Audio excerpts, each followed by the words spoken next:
અમરોલી વિસ્તારમાં 2 એપ્રિલના રોજ જે છાપરાવાળી એરિયા છે, છાપરા ભાઠા, એના કિનારે એક બેન છે, એમની સાથે એમની દીકરી એ રમતી હતી અને એ દીકરી પછી ગુમ થઈ ગયેલી હતી. બેન જે દીકરી ગુમ થઈ એના 24 કલાક બાદ અમરોલી પોલીસ સ્ટેશનમાં ફરિયાદ આપવા આવ્યા હતા. આજે બેન છે એમના પતિથી એમણે અલગ રહે છે અને એમની દીકરી જે 4 વર્ષની દીકરી છે એ ગઈકાલે ગુમ થઈ છે એ પ્રકારની હકીકત આપી હતી. તાત્કાલિક બનાવની ગંભીરતાને ધ્યાને રાખીને 4 વર્ષની બાળકીના અપહરણનો કેસ છે ધ્યાને રાખીને અમરોલી પોલીસ સ્ટેશનની ટીમ સાથે સાથે એમના ડીસીપી ઝોન 5 એમની એલસીબીની ટીમ અને સુરત શહેર ક્રાઇમ બ્રાન્ચ આ બાળકીને શોધી કાઢવા માટે અલગ અલગ ટીમો બનાવેલી હતી. 5 ઇન્સ્પેક્ટર, 9 સબ ઇન્સ્પેક્ટર અને 110 પોલીસ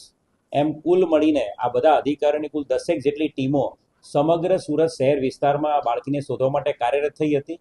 એક સીસીટીવી કેમેરાઝના આધારે એક નાની હકીકત એવી મળી હતી કે આ જે વ્યક્તિ છે એ વ્યક્તિ અન્ય 2 બાળકો સાથે, આ નાની 4 વર્ષની દીકરી, ત્રીજી દીકરી છે, એની હાથમાં 3 બાળકો હતા, અન્ય 2 બાળકો સાથે 4 વર્ષની દીકરીને લઈને સાયણ તરફ ટ્રેનમાં જતો દેખાયેલો હતો અને સાયણ પહોંચ્યા બાદ આ વ્યક્તિની કોઈ બીજી હકીકત મળતી નહોતી. એટલે તાત્કાલિક સુરત શહેરની ક્રાઇમ બ્રાન્ચની અલગ અલગ ટીમો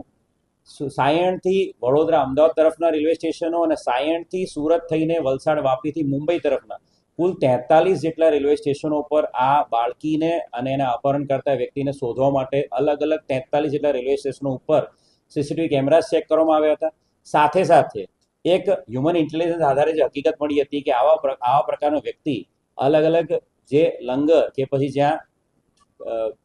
ફ્રીમાં જમવાનું મળતું એવા વિસ્તારોમાં આ વ્યક્તિ પહેલા દેખાયેલો હતો. તો એના આધારે રેલવે સ્ટેશનની આસપાસના તમામ દંગાપડાઓ, એની સાથે સાથે મંદિરની આસપાસના વિસ્તારો જ્યાં ફ્રીમાં ભોજન મળતું હોય ત્યાં પણ તપાસ કરવામાં આવી હતી. અને છેલ્લે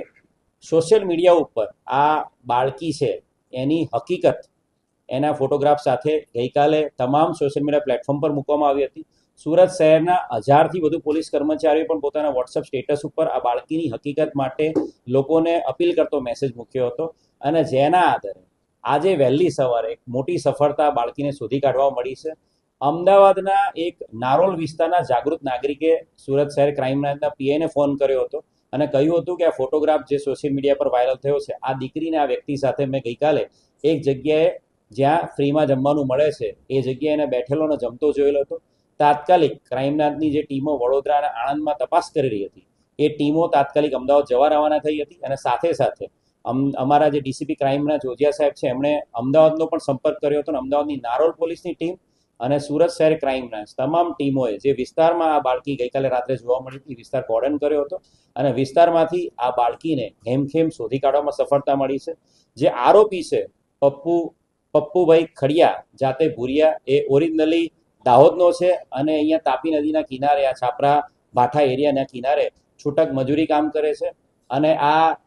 વ્યક્તિ છે એની સાથે અન્ય 2 બાળકો પણ મળી આવ્યા છે. આ દીકરી અને એ બાળકોને